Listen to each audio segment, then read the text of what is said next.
that it's standard operating procedure that when law enforcement conducts sting operations like this, that they have video surveillance footage. And it makes sense because it's evidence for them that if people are involved in criminal activity, they bring forth this video in court against those who are being charged. So this is what led to this very strong reason to believe that there was video footage. Once, yeah. Go ahead, I'll stop. She's a better answer than me, she's the attorney.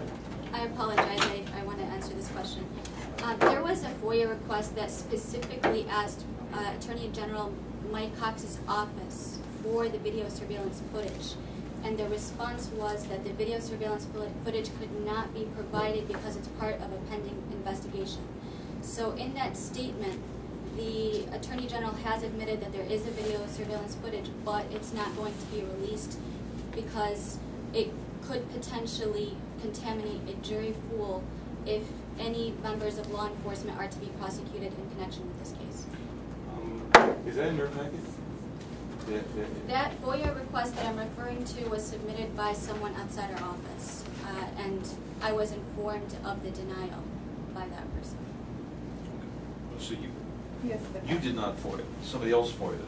I did submit a FOIA request for the video surveillance footage, but our FOIA requests that we've submitted from our office have all been denied categorically. This FOIA request was specifically asking for only video surveillance footage, and it was denied. Once again, which agency is done with your investigation? Which agency is dealing with the investigation? It's done. It's done? Well, we know the FBI has completed its investigation of the shooting scene from its shooting team in Washington, D.C. We also know that the Dearborn Police finally have finished. The Dearborn Police have finally finished their investigation, which they forwarded on to Mike Cox, though the Dearborn Police have refused to release any of that information publicly. And I'm sure you all know how many times the Dearborn Police said they were going to release that information.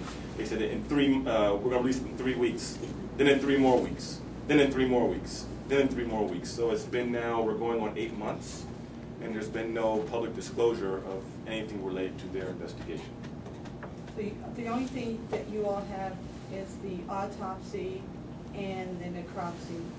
We have the autopsy, we have the necropsy, and we have 75 horrific photographs.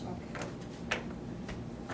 But you have no preliminary investigation, anything? We have no information from the Michigan State Police, from the Dearborn Police, from the Detroit Police, and most certainly not the FBI.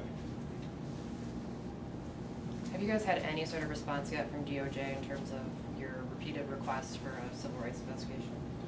No, the only response we've gotten is that they are reviewing the shooting team results, and that they are considering if they are going to open up a civil rights investigation. We think that the amount of controversy, as well as the numerous unanswered questions involved in this case, makes it incumbent that there is an independent civil rights investigation to this case. There's too many concerns out there. That it?